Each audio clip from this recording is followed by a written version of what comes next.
ഇന്ന് നമുക്ക് മഷ്റൂം മസാല ചെയ്യാം. ഇതിനായിട്ട് ഞാനിവിടെ ഒരു 300 ഗ്രാമോളം മഷ്റൂം എടുത്തിട്ടുണ്ട്. ഇത് പറമ്പിൽ നിന്ന് കിട്ടിയ മഷ്റൂമാണ്. ഇത് നല്ലതുപോലെ കഴുകി വൃത്തിയാക്കി എടുത്തു വെച്ചിരിക്കുന്നതാണ്. നമുക്ക് ഒരു കടായി വെച്ച് കൊടുത്ത് അതിലേക്ക് അല്പം വെളിച്ചെണ്ണ ഒഴിച്ചു കൊടുക്കാം. അത് ചൂടാവുമ്പോൾ അതിലേക്ക് അല്പം കറിവേപ്പില, അതുപോലെ തന്നെ ഒരു 3 സവാള ചെറുതായി ഗ്രേറ്റ് ചെയ്തെടുത്തതാണ്. അതിലേക്ക് 4 പച്ചമുളക്, അല്പം ഉപ്പ് കൂടെ ചേർത്ത് നമുക്ക് നല്ല പോലെ ഒന്ന് വഴറ്റി എടുക്കണം. ചെറിയ ഉള്ളി ആണെങ്കിൽ അത് ചതച്ച് എടുത്താലും മതി.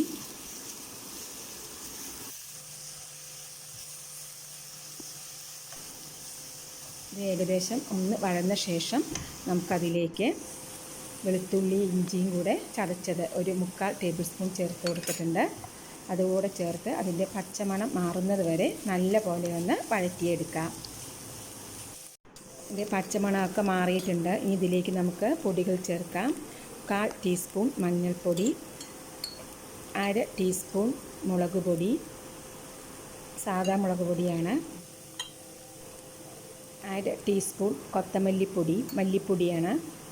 അതുപോലെ തന്നെ 1/2 ടീസ്പൂൺ കുരുമുളക് പൊടി,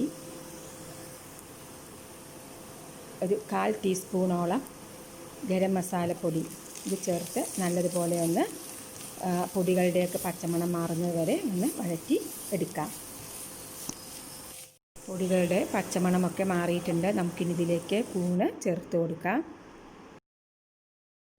ഇത് നല്ലപോലെ ഇളക്കി മസാലയെല്ലാം എല്ലാ ഭാഗത്തും ആകുന്ന പോലെ നല്ല പോലെ ഒന്ന് ഇളക്കി കൊടുക്കാം. നല്ലപോലെ ഇളക്കി കൊടുത്തിട്ടുണ്ട്. മസാലയെല്ലാം എല്ലാ ഭാഗത്തും ആയിട്ടുണ്ട്.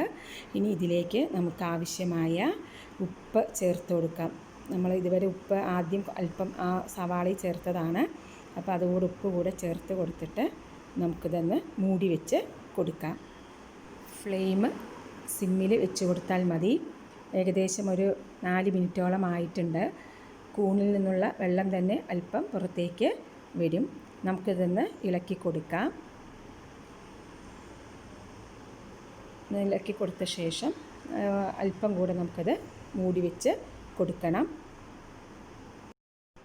മൂടി വെച്ച് കൊടുത്തിട്ട് ഏകദേശം 5 മിനിറ്റോളം ആയിട്ടുണ്ട്. നമുക്ക് തുറന്ന് നോക്കാം. ഇനി ഇതിലേക്ക് അല്പം ഗ്രേവി ആവശ്യമാണ്. അതുകൊണ്ട് ഞാൻ ഇതിലേക്ക് ചൂടാക്കിയ വെള്ളമാണ് ഒഴിച്ചു കൊടുക്കുന്നത്. നമ്മുടെ ഗ്രേവിക്കനുസരിച്ച് നമുക്ക് ചേർത്ത് കൊടുക്കാം. നിങ്ങൾക്ക് ഡ്രൈ ആയിട്ട് മതിയെങ്കിൽ വെള്ളം ചേർക്കണമെന്നും ഇല്ല.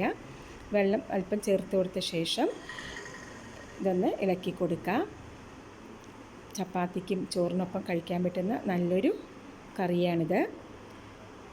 അല്പം കൂടെ ഒരു 2 മിനിറ്റോളം നമുക്കൊന്ന് മൂടി വെച്ച് കൊടുക്കാം.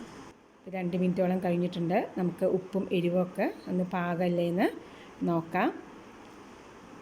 എരിവ് പോരെങ്കിൽ അല്പം കുരുമുളക് പൊടി ചേർത്ത് കൊടുത്താൽ മതി.